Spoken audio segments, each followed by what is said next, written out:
Hey, how you doing, guys? We're here to talk about Canon's new EOS-R mirrorless line that's been announced not too long ago, and we're going to talk about the camera a little bit first.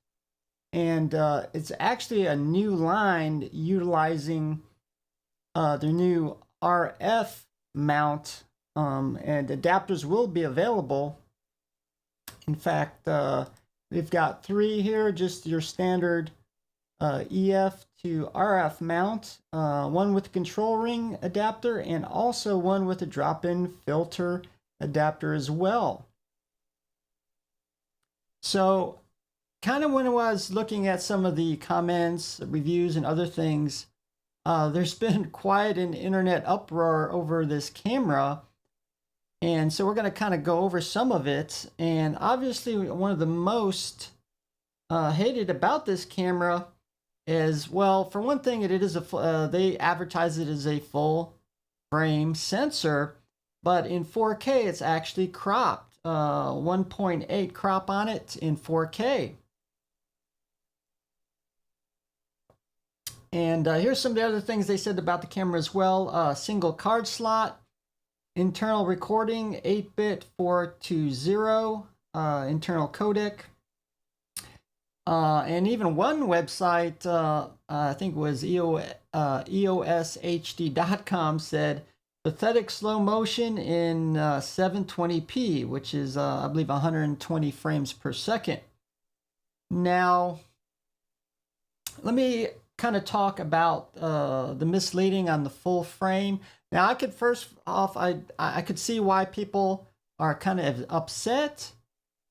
But going on to say that it's kind of misleading to say it's a full frame yet cropped in 4K is you have to realize with DSLRs and mirrorless, they are primarily still a photography camera that happen to shoot video as well. Now, the photography business is huge market compared to videography.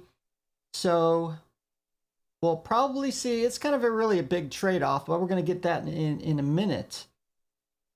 Now, of course, there's many reasons why Canon does this. Now, probably one is probably protecting their higher lines. It could be their cinema cameras, their higher cameras as well.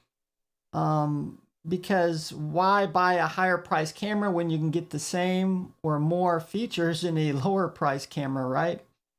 And that's just really the nature of the beast. I mean, really nearly every brand does this. Sony, Panasonic, and the list could go on and on. So you have to really keep this in mind. So there are always going to be compromises with the DSLR and mirrorless cameras, because they're always built around photography and not videography, and that includes subpar audio,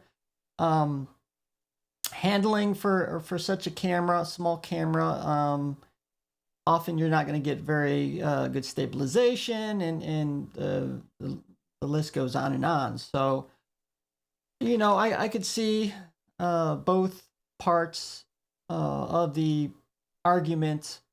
But I'm expecting to see perhaps a higher price camera with more features in the EOS-R line, mirrorless camera line. And really, I think this is the direction Canon is eventually going to go, at least with their RF mounts from their EF. And luckily, they got some adapters out there that will help the transition. So give me your thoughts on this, on some of the negative aspects of this new mirrorless, Canon new mirrorless camera line. So thanks for watching, and see you guys later.